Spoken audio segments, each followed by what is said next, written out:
Part 11 जंग Badr. Medina में मुसलमानों की कदम जमने से कुफ्फारे मक्का काफी तिलमिलाए हुए थे। मुसलमानों को इस तरह हंसी खुशी रहते देख वे लोग हसद यानी द्वेष की आग में जलने लगे और मदीने में रह रहे मुसलमानों पर हमला करने का मंसूबा तैयार करने लगे। एक दिन मुसलमानों पर हमला करने और उन्हें जड़ से मिटाने का इरादा करके मक्का के मुशरिक और उनके बड़े बड़े सरदार अपने साथ 1000 सिपाहियों का लश्कर और जंग करने का तमाम साजो सामान लेकर मदीना के लिए निकल पड़े और उन्होंने मदीना के करीब बद्र की वादी में अपना पड़ाव डाल लिया। इधर आप सल्लल्लाहु ताला अलैहि वसल्लम को भी इन हालात की बराबर खबर थी और आपने इस बार कुफ्फार को सबक सिखाने और उनके खिलाफ जंग करने का इरादा बना लिया था।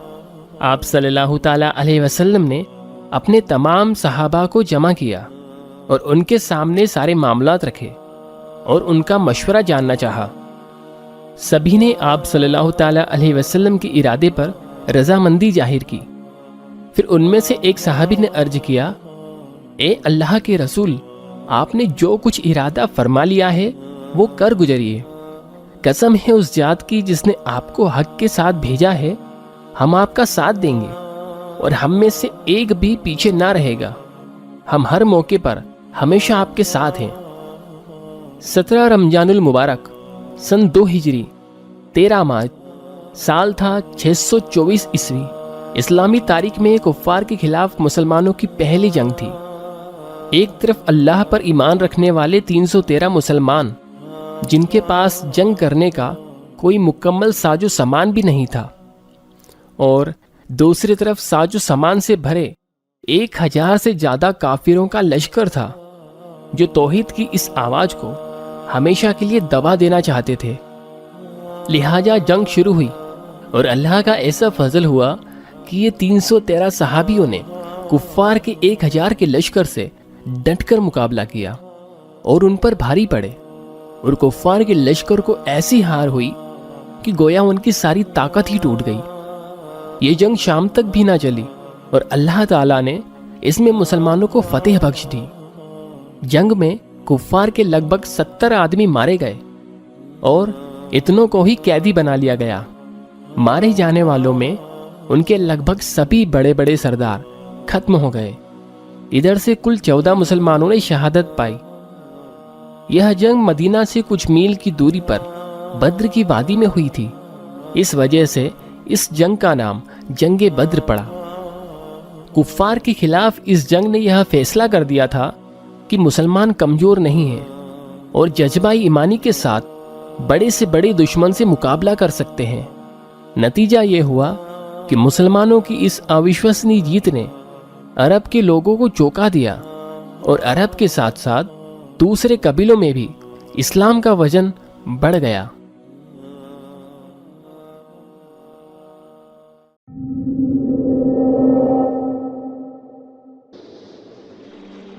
पार्ट 12 गजवाए उहुद। बद्र की जंग में मुसलमानों की शानदार जीत के बाद भी कुफ्फारे मक्का को सबक नहीं मिला। अभी बद्र की जंग को करीब 1 साल ही हुआ था कि मक्के से खबरें मदीना पहुंचने लगी कि मक्के के मुशरिक एक बहुत जबरदस्त लश्कर लेकर मदीने पर हमला करने के लिए निकल चुके हैं। आप सल्लल्लाहु ताला अलैहि वसल्लम ने अपने 2 सहाबियों को इस बारे में सही खबर लाने के लिए रवाना किया। उन्होंने आकर बताया, खबर बिल्कुल सही है और कुफ्फार का लश्कर तो मदीने के करीब ही आ गया है और उन्होंने अहुद की पहाड़ी पर अपना पड़ाव डाल लिया है।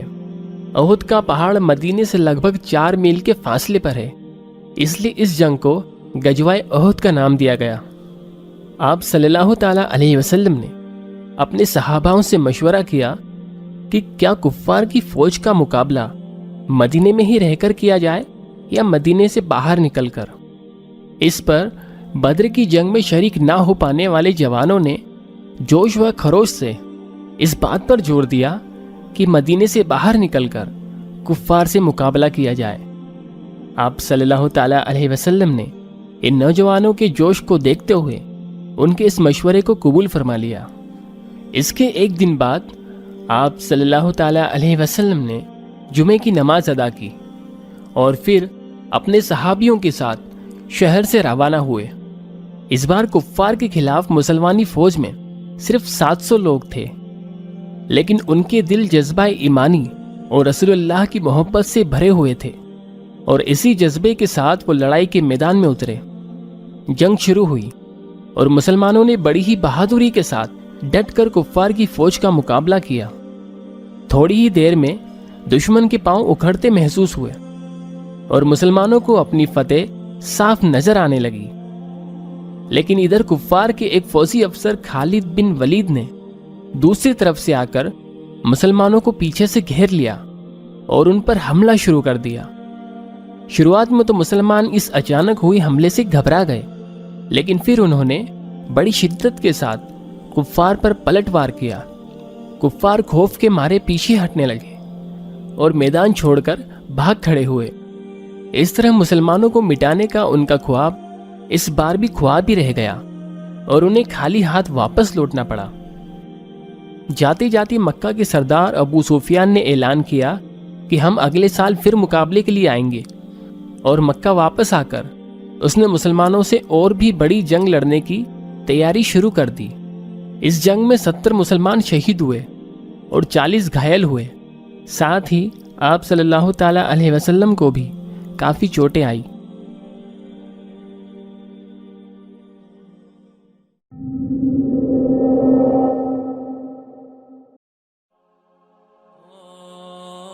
پارٹ 13، مدینہ میں آپ صلی اللہ تعالی علیہ وسلم کے خلاف یہودیوں کی دغا بازی۔ آپ صلی اللہ تعالی علیہ وسلم مدینہ میں امن چاہتے تھے۔ آپ کی خواہش تھی کہ مدینہ امن کا شہر بنے، سب محبت کے ساتھ رہیں اور یہاں کے کسی بھی شخص کو کوئی تکلیف نہ پہنچے۔ اس لیے آپ نے مدینہ آنے کے بعد وہاں موجود ہر مذہب اور قبیلے کے لوگوں کے ساتھ امن کا معاہدہ یعنی پکا قرار کر لیا تھا۔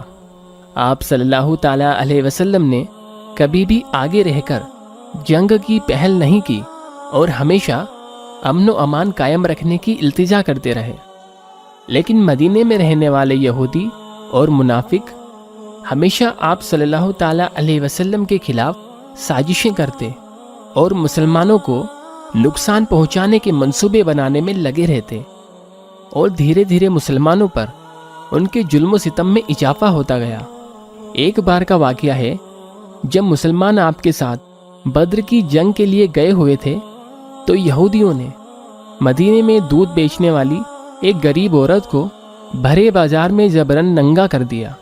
اس عورت کی چیخ پکار سن کر جب ایک مسلمان اسے بچانے آیا تو یہودیوں نے اسے قتل کر دیا اور مدینے میں دنگا فساد کرنے لگے۔ جب آپ صلی اللہ تعالی علیہ وسلم نے بدر کی جنگ سے واپس آ کر یہودیوں کو اس کرتوت کے بارے میں معلوم کرنے کے لیے بلوایا تو انہوں نے آنے سے انکار کر دیا اور لڑائی کرنے پر تیار ہو گئے۔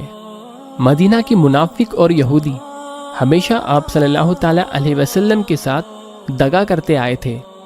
جنگ بدر اور جنگ احد میں بھی آپ کے ساتھ دغا کیا اور کفار کا ساتھ دیا تھا، یہاں تک کہ یہودیوں نے کئی بار آپ صلی اللہ تعالی علیہ وسلم کو جان سے مارنے کی بھی کوشش کی مگر ناکامیاب رہے۔